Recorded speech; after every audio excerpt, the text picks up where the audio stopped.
I like the historical perspective we've received from our professors. It leads into the panel, the principle and the important nature of media and communication today. But first, as others do in proper, I just want to thank the two organizations for doing this, for inviting me, for the work that you do to provide discussion, which is sorely needed. And with discussion, we can often find more common ground. And if I will, or if I may before I begin, I'll do my best to stay on time. That's a bit important, as I understand others will want to speak. But on right and left in the media, in the press, when we look at communication and polarization, today is possibly one of the more significant days in modern history for media. It has been on the front pages across the world. Elon Musk purchasing Twitter, something that has resulted in social media cheering on one side, meltdowns, and every other type of reaction in between, and actually on other media platforms. So given that latest news, this is a good day to talk about this, because that is the new sphere. But I'd like to first go back to not only what is here in America and beyond our borders important to this discussion as I see it, and I hope you do. Free speech in the United States is enshrined in our Constitution. It is protected in our First Amendment. It is clear. Congress shall make no law respecting an establishment of religion or prohibiting the free exercise thereof or abridging the freedom of speech or of the press or the right of the people peaceably to assemble and to petition the government for a redress of grievances. Two keys in that First Amendment that came out of a cry for freedom and expression are the right of the people and government and its responsibility, its constrained responsibility. The principle of free speech is different than the Constitution. They're often confused, often mixed together.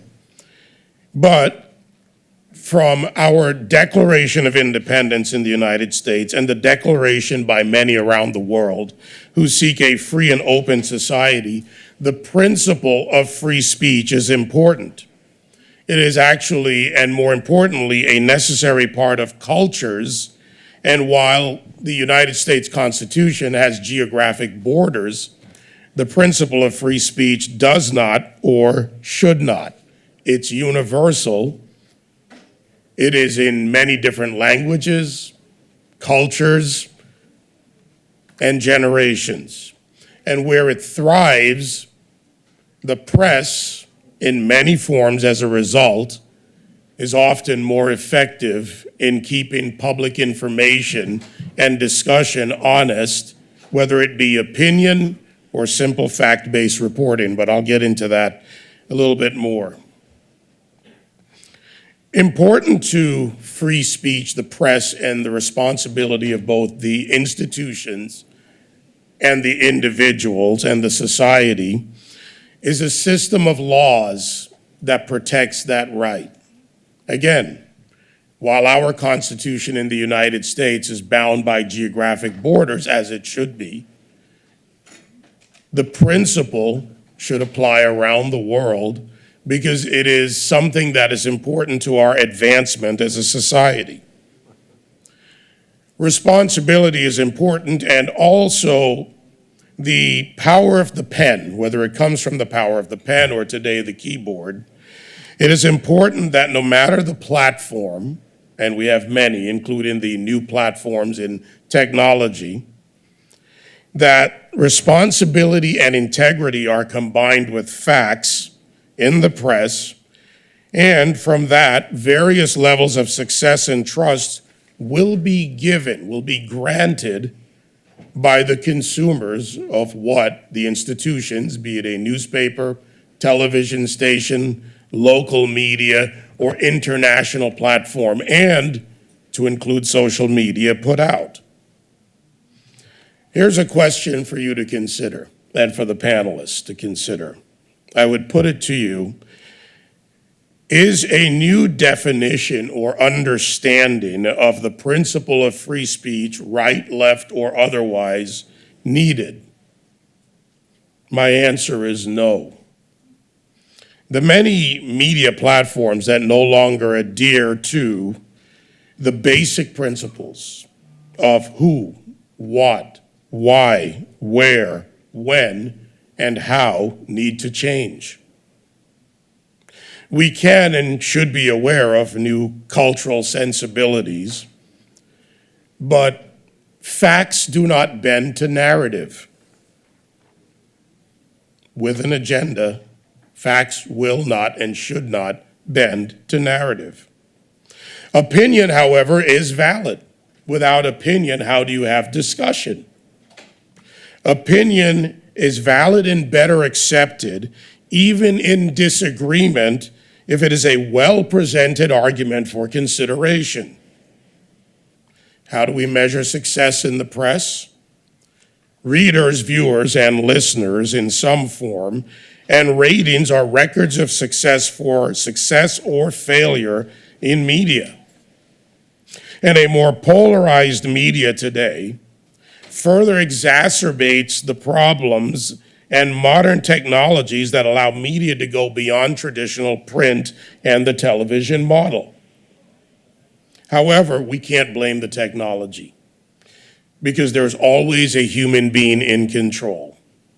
It's like the often heard accusation or defense of an algorithm is the problem, but algorithms don't write themselves. People write algorithms. For anyone in the media realm, my realm, there is not and should ever be a requirement that you should discard your opinion on any issue. There is a time for opinion, and there is a time for factual reporting. The responsibility of right and left is to separate and be honest about opinion. Both right and left should exist, and in fact, they're necessary components of needed dialogue in any and every society, and without which it's difficult, if not impossible, to find the center or any points in between. It is a simple charge: responsibility, integrity, trust that is asked for, opinion, and fact, necessary components of not only free speech and a media, left or right, but a society's need for information that is worth considering. Thank you.